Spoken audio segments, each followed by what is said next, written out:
ప్రధాని శ్రీ నరేంద్ర మోడీ విజయ సంకల్ప సభ పటాన్ చెరువు పర్యటన సందర్భంగా ఘన స్వాగతం. డాక్టర్ అంజిరెడ్డి బీజేపీ రాష్ట్ర సీనియర్ నాయకులు, మెదక్ పార్లమెంట్. ఇప్పటికే మనము మండల స్థాయి,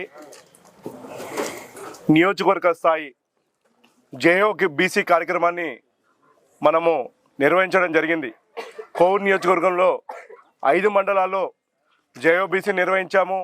అలానే నియోజకవర్గ స్థాయిది కూడా మనము ఒక 10 రోజుల ముందు జేఓబీసీని నిర్వహించి సక్సెస్ చేయడం మీ అందరికీ కూడా తెలిసిన విషయమే.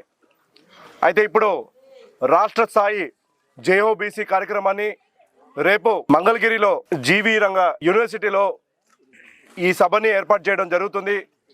దానికోసం అని చెప్పి కోవూరు నియోజకవర్గంలో భారీ ఎత్తున బీసీ నాయకత్వము, బీసీ నాయకులు, అలానే బీసీ సామాజిక వర్గంలో ఎన్నో పోరాటాలు చేస్తున్న వ్యక్తులందరినీ కూడా భారీగా రేపు ఇక్కడ కోవూరు నియోజకవర్గం నుంచి మంగళగిరిలో తెలుగుదేశం పార్టీ రాష్ట్ర స్థాయిలో జరుగుతున్న జేఓబీసీ కార్యక్రమానికి మేము ఇక్కడి నుంచి పంపడం జరుగుతుంది.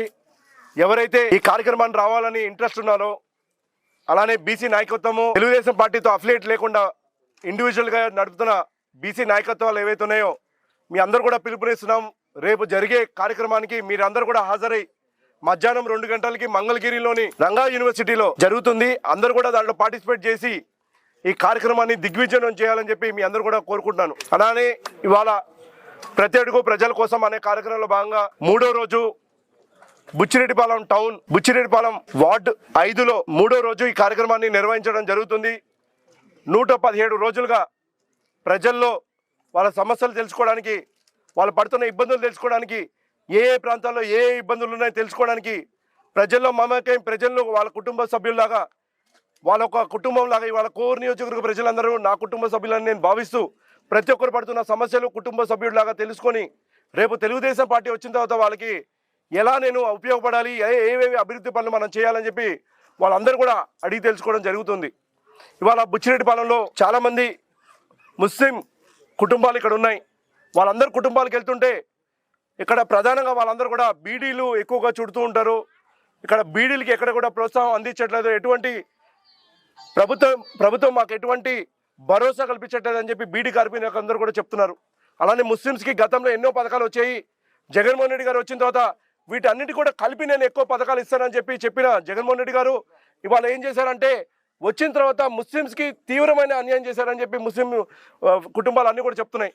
మాకు వచ్చే పథకాలు అన్నీ కూడా తీసేశాడు. ఇవాళ మాకంటూ ఏ పథకం లేదు, ముస్లిమ్స్ని పూర్తిగా నిర్లక్ష్యం చేశాడు జగన్మోహన్ రెడ్డి గారు వచ్చిన తర్వాత అని చెప్పి వాళ్ళందరూ కూడా చెప్పుకోవడం జరుగుతుంది.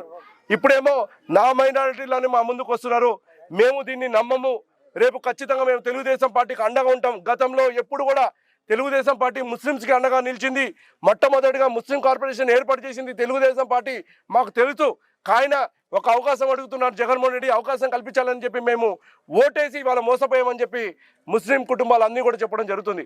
మాకు ఇంతకుముందు మేము పండగ జరుపుకుంటుంటే మా మసీదులకి మరామత్తు పనులకి డబ్బులు ఇచ్చేవాళ్ళు. ఎన్నో షాదీఖానాలు కట్టారు, కబ్రిస్తాన్లు గోడలు కట్టారు తెలుగుదేశం పార్టీ వాళ్ళు. మీ నాన్నగారు ఎన్నో పనులు చేశారు, మాకు ముస్లింలకి చాలా పనులు చేశారని చెప్పి వాళ్ళందరూ కూడా చెప్పారు. ఇవాళ దాదాపు ఇక్కడున్న బుచ్చిరెడ్డిపాలెం టౌన్లో ఉన్న ముస్లిం కుటుంబాలకి దాదాపు 750 మనం కుటుంబిషన్లు ఇవ్వడం జరిగింది. దాదాపు 100 పైన ఆటోలు మనం ఇవ్వడం జరిగింది. ఇవాళ ఒక్కటంటే ఒక్క కుటుంబ పెన్షన్ ఇవాళ ప్రభుత్వం ద్వారా రాలేదు, ఒక్క ఆటో ప్రభుత్వం ద్వారా రాలేదు. ఇవాళ ముస్లిం కుటుంబాలు పూర్తిగా నిర్వీర్యానికి గురైన ఇక్కడ ప్రధానంగా నాకు ఇందాక జాఫర్ భయ్య ఇక్కడ నాకు చెప్పడానికి సమస్య, ఇక్కడ పీర్ల పండగకి ఇదే స్థలం మనం ఏదైతే ప్రెస్ మీట్ పెడుతున్న స్థలంలో దాదాపు 30 ఏళ్ళుగా వీళ్ళు ఇక్కడ ఈ పండగ జరుపుకుంటున్నారని చెప్పి అన్నారు. ప్రభుత్వ దృష్టికి ఇటీవల వాళ్ళు తీసుకెళ్లారు. ఇక్కడ ఈ స్థలము ప్రైవేట్ స్థలము, ఇక్కడ మేము 30 ఏళ్ళుగా మేము ఇక్కడే జరుపుకుంటున్నాం పీర్ల పండగ, కానీ ఎవరు కూడా మాకు ఇక్కడ స్థలం అలాట్మెంట్ సరిగ్గా ఎవరు కూడా మాకు కూర్చొని చేయట్లేదు, పరిష్కరించట్లేదు. రేపు మీరు వచ్చిన తర్వాత ఖచ్చితంగా మాకు ఒక డెడికేటెడ్ స్థలం అలాట్ చేయండి, మేము పీర్ల పండుగ ఒక ప్లేస్లోనే జరుపుకోవడానికి అని చెప్పి వాళ్ళందరూ కూడా చెప్పారు. డెఫినెట్గా రేపు మన ప్రభుత్వం వచ్చిన తర్వాత ఏదైనా ప్రైవేట్ ల్యాండ్ ఇక చుట్టుపక్కల గవర్నమెంట్ ల్యాండ్ లేకపోతే ఒక ప్రైవేట్ ల్యాండ్ కొనైనా వాళ్ళందరికీ పీర్ల పండుగ జరుపుకోవడానికి అవసరమైన ఇది ఖచ్చితంగా చేద్దాము. అలానే ఇవాళ ప్రసన్న కుమార్ రెడ్డి గారు సభ మీద సభ పట్టాలు ఇస్తున్నా అన్నాడు. ఒక మనిషికి 10 సార్లు పట్టాలు ఇస్తున్నాడు. అదే పట్ట మీరు ప్రచారం వస్తే అదే పట్ట కలితే మళ్ళీ ఇస్తున్నాడు. ఎందుకు ఇస్తున్నాడో ఏంటో నాకు అర్థం కావట్లేదు. మనం అందరము అంత అమాయకులమా, ఇన్ని పట్టా స్థలాలు ఎక్కడి నుంచి వచ్చాయో తెలియని వ్యక్తులమా అని చెప్పి ప్రసన్న కుమార్ రెడ్డి గారు అనుకుంటున్నారా, లేదా మనం అందరం బకరాలు చేయాలనుకుంటున్నారా ఏంటో నాకైతే అర్థం కావట్లేదు. ఇవాళ అదే పట్టాకైతాన్ని ఎన్నిసార్లు ఇస్తారు మీరు? అదే కుటుంబానికి ఎన్నిసార్లు ఇస్తారు? పట్టాకైతం వాళ్ళకి వచ్చింది, వాళ్ళకి ఇచ్చి ఇల్లు కట్టించండి అయ్యా. ఎందుకు ఈ శోభాజీ వ్యవహారాలు చేస్తుంటారు? ఇప్పుడు మీరు చేస్తున్నారు ఈ శిలాఫలకాలు కట్టి ఎక్కడ కూడా అభివృద్ధి కార్యక్రమాలు లేకుండా ఇప్పటికే షో చేస్తున్నారు. ఇంకా ఈ షో కార్యక్రమం చేయడానికి ప్రజల్లో నేను ఏదో చేసేస్తున్నాను, ఏదో పట్టాలు ఇచ్చేస్తున్నాను అని చెప్పి చెప్పడానికి ఇవాళ ఒక కుటుంబానికి, అదే కుటుంబానికి ఆ ఇచ్చిన పట్టానే మళ్ళీ మళ్ళీ మళ్ళీ మళ్ళీ ఇస్తూ పోతున్నాడు ఇవాళ ప్రసన్న కుమార్ రెడ్డి గారిని. నేను అడుగుతున్నా, ఖచ్చితంగా ప్రజలు ఎవరు కూడా నమ్మడానికి సిద్ధంగా లేరు. నిన్ను ఇంటికి పంపిస్తారు, రేపు తెలుగుదేశం పార్టీ అభ్యర్థిగా నన్ను గెలిపిస్తానని చెప్పి ప్రజలందరూ చెప్తున్నారు.